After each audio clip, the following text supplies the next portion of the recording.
We've looked at 4 night trials, and now we're going to do another 3 trials before Pilate, and then before Judas, and then before Pilate again.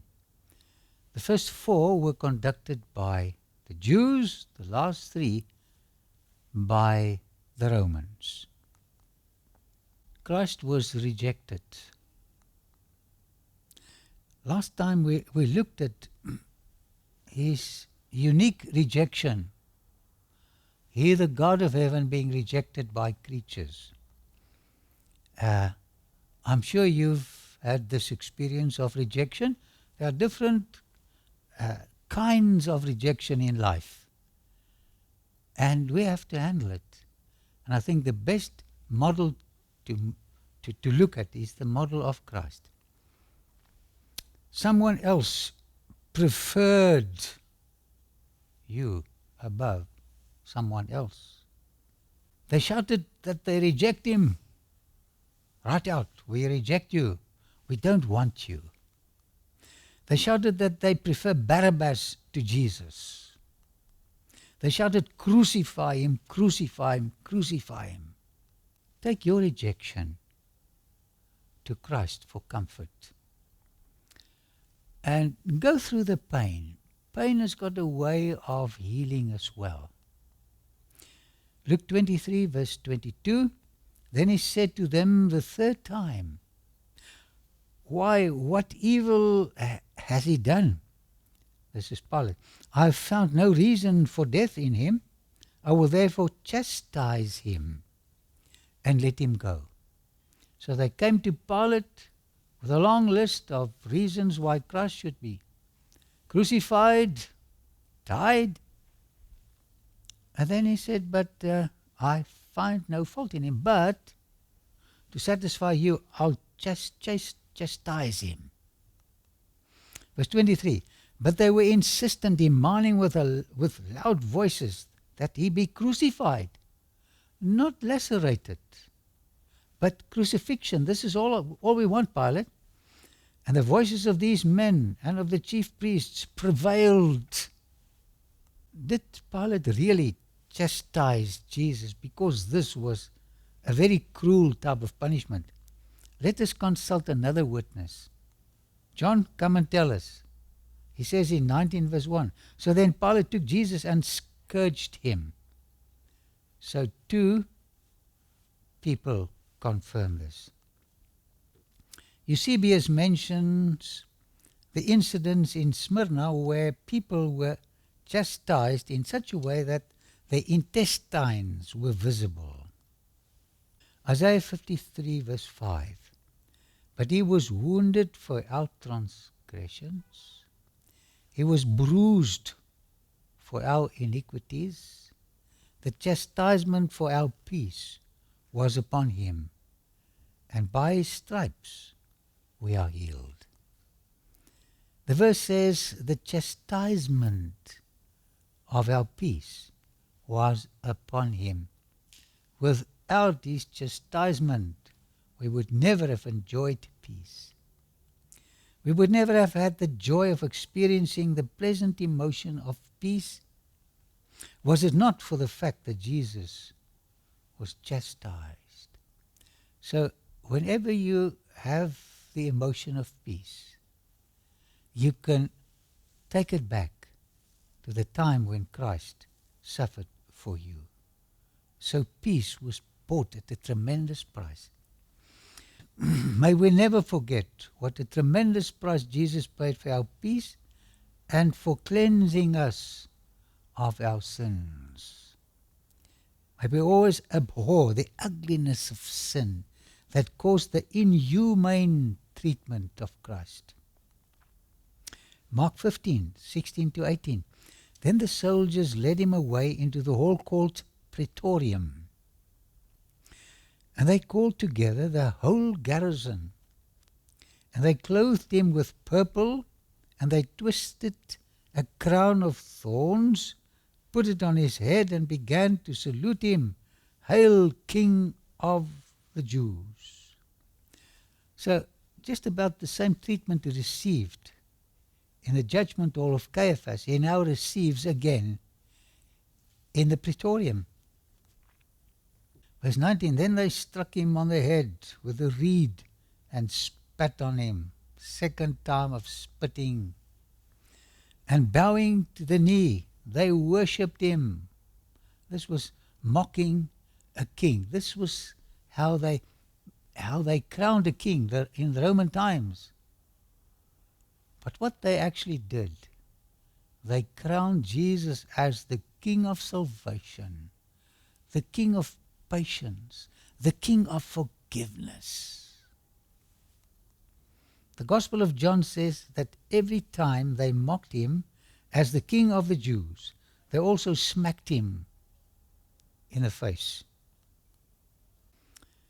They kept on smiting him in the face. This was an ongoing exercise. What a humiliation. They spat on him at the courtroom of Caiaphas, and now he's getting it again. They kept on smacking him, spitting him. Happened to you? What a humiliation. They grabbed the reed that they placed in his hand, a scepter, and struck him on the head. You know, he had a crown of thorns on his head, so it just penetrated a little deeper. The crown of thorns were forced into the head, and he bled profusely. You notice if you have a wound on your head, it's blood all over. Can you imagine what he must have looked like? Because he was bound, he could not wipe the blood or the sweat from his face. This was the greatest coronation ever recorded. He was crowned as the King of our salvation. You know, I think it'll take quite a few million years to say thank you to Christ when we get there. They mocked him and cursed him, and they abused him. This was the fifth trial. Satan was trying his best to tempt Jesus to escape this treatment and thereby cancelling the plan of salvation. Only slip up once, Jesus, and I've got you. But Jesus was focused. He saw your face and mine. He decided he cannot slip up in one minor point. Would you tolerate abuse if it was in your power to stop it? Would you allow the scum to spit in your face if it was in your power to prevent it? You know, we've got a legal system and we take people to court. Jesus decided to pay the price for our salvation, and nothing could deter him. He'll stick it out for you and me. Our salvation was of greater importance than his humiliation and treatment and death. Do you realize how much he loves you? Do you realize how much he wants you to be with him forever? The second thing the devil wanted to accomplish was to get Jesus to retaliate. If Jesus would only fail once, then his sacrifice would not be perfect and the plan of salvation would be ineffective and we would be lost, the entire human race. How should we as sinners thank him for the price he paid for our salvation? The greatest sign that Jesus possessed divinity was not only his miracles, his impeccable behavior during his inhumane treatment testifies to the fact that he truly was the Son of God. Never could a human being behave like he behaved under these circumstances. The cruelty of those who abused him made them lower than the beasts of the field. In contrast to their behavior, Jesus gave ample evidence by his faultless behavior that he was the Messiah of prophecy. I'm so glad I'm saved, not by what I do, but what He's done for me. I'll never make it. He has made it for me. And we just have to accept the gift and treasure it. It was as if the heavy surges of wrath, rising higher and higher, like the waves of the boisterous ocean, broke about Him, but did not touch Him. He stood silent, but His silence was eloquence. The blood flowing from His wounded head was the oil that anointed Him as our great high priest. Why did Pilate fetch Barabbas from jail to pose next to Jesus? So here you've got a picture of Pilate. On this side was Barabbas. On this side was Jesus. By lashing Jesus with 39 stripes, he endeavored to elicit their sympathy. He failed, and they only became more bloodthirsty. John 19:4-5. Pilate then went out again and said to them, Behold, I'm bringing him out to you, that you may know that I find no fault in him. Then Jesus came out wearing the crown of thorns and the purple robe. Can you see him? And Pilate said to them, Behold the man, Ecce Homo, Latin. Behold this man. Have you ever seen somebody like him? On the Via Dolorosa you can visit the Ecce Homo arch. On the Via Dolorosa, with its different stations, it was here where Pilate contrasted the sinlessness of Jesus with the vileness of Barabbas. This is the archaeological site, the real site. I often went into this chapel, Ecce Homo Chapel, to relive what happened here. Pilate exposes his back so that they could see what it looked like. So he turned Jesus around so that they could see his back lacerated. This was the first laceration of 39 lashes in the power of Pilate. Remember, he had another 26 on his chest. What a sight. They look at this. Would this affect them? Jesus wore an old blood-stained purple garment and a crown of thorns on his head. He paid a tremendous price for us. Signs of pain and exhaustion was clearly visible. He only had food and fluid during the Passover meal. He is dehydrated now, and a loss of blood. This was a terrible sight. But never before did he look more attractive. What a paradox. He looked so attractive in spite of his situation. Out of that battered body shone a divine tenderness. His body language was proclaiming godly status. Not the slightest animosity towards his enemies. Unbelievable. The people couldn't take this. Tender sympathy and love from his pain-filled, weary eyes reached the people in front of him. I do not detect the slightest evidence of weakness and cowardice in my Lord. When he came to save me, he was a man in every respect. He posed with royal dignity next to Pilate and Barabbas. Can you see the three of them? Can you picture the contrast between Christ and the prisoner Barabbas? Every line of the countenance of Barabbas proclaimed him the hardened ruffian that he was. People could compare the faces of these three. Some of the spectators were weeping. They were weeping as they looked upon Jesus. Their hearts were full of sympathy.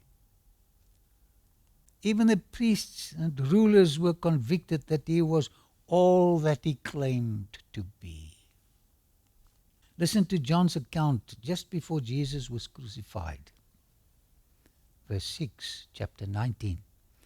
Therefore, when the chief priests and officers saw him, they cried out, saying, with a loud voice, a demonic voice, "Crucify him!" Pilate said to them, "You take him and crucify him, for I find no fault in him." 7 and 8. The Jews answered him, "We have a law, and according to our law he ought to die, because he made himself the Son of God." Therefore, when Pilate heard that saying, he was more afraid. 9 and 10. And went again into the praetorium and said to Jesus, "Where are you from? I've never seen someone like you. Where are you from?" But Jesus gave him no answer. Then Pilate said to him, "Are you not speaking to me? Why don't you speak to me? Do you know that I have power to crucify you and power to release you, Jesus? I'm the governor." Verse 12. From then on Pilate sought to release him. But the Jews cried out, saying, "If you let this man go, you are not Caesar's friend." Oh, his position.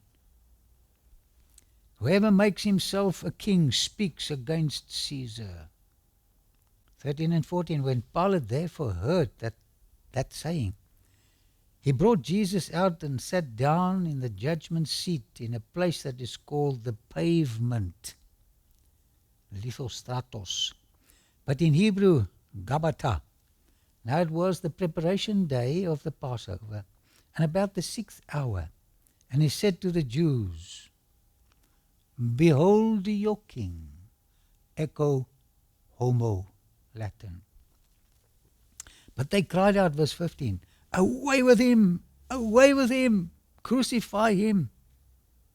Pilate said to them, "Shall I crucify your king?" The chief priests answered, "We have no king but Caesar." Barabbas was set free. And Jesus, verse 16, then he delivered him to them to be crucified. Then they took Jesus and led him away. Now, was there really someone like Pilate? Loretta sits at the ancient amphitheater at Caesarea. This is where a tremendous discovery was made in 1961. This broken stone was part of an altar dedicated to Caesar Augustus. And here they found the name of Pontius Pilate. While looking at the name of Pontius Pilate, I realized anew that the account of Jesus and his death on the cross is authentic in more than one way. There was a Roman governor by the name of Pontius Pilate. There was someone called Jesus who died on a Roman cross to save you and me. Matthew 27, verse 24. When Pilate saw that he could not prevail at all, but rather that the tumult was rising, he took water and washed his hands before the multitude, saying, "I am innocent of the blood of this just person. You see to it." Can you hear the sound of water as Pilate washes his hands? I love the melody of water flowing. And it's a peaceful sound. For the Jews, it was the sound of victory. Jesus will die. What was the water symbol to Pilate? I'm innocent of the blood of this man. Do we have buckets like Pilate in which he washed his hands? To Jesus it was the sound of death, rejection, condemnation. Verse 25, and all the people answered and said, his blood be on us and on our children. And this happened. Verse 26, then he released Barabbas to them, and when he had scourged Jesus, he delivered him to be crucified. This was the first 39 lashes. Would more be administered? If Jesus did not receive a special body, he would have been beaten to death. 1 Peter 2 verse 24, by whose stripes you are healed. Molupe, is it singular or plural? It's singular. His whole body was one big wound. Not only 104 lashes, his entire body was just one big open bleeding wound. What a lesson can I learn from the way Jesus behaved himself? The crueler they treat him, the kinder he behaved. And us? Do I become kinder when people scold at me? Does my peace increase when I'm falsely accused? When I'm treated like Jesus, do I become bitter or better? At Calvary, Jesus died in the greatest loneliness, rejection, and pain. I had the privilege of climbing Calvary 3 times. This was when I was still a young man. And recently I managed to get up there. It's a Muslim graveyard. It was here that the price for my sin was paid. It was here where God revealed his unselfish love for me. How do I say thank you? Please tell me. I really don't know. I visited this cemetery in London, Bunhill Fields. The rejectors, the outcasts were buried here. I love the music and the lyrics of Isaac Watts. He says, when I survey the wondrous cross on which the Prince of Glory died, my riches gain I count but loss, and pour contempt on all my pride. Since I who was undone and lost have pardoned through his name and word, forbid it, Lord, that I should boast, save in the cross of Christ my Lord. See from his head, his hands, his feet, sorrow and love flow mingled down. Did ever such love and sorrow meet, or thorns compose so rich a crown? With the whole realm of nature mine, that were a tribute far too small, love so amazing, so divine, demands my life, my soul, my all. Jesus says, I've given my all. What would you like to give me? Father, all we have to give is our sinful self. But thank you for accepting us in the mess we are. Thank you for changing us. Thank you for preparing a heavenly home. Amen.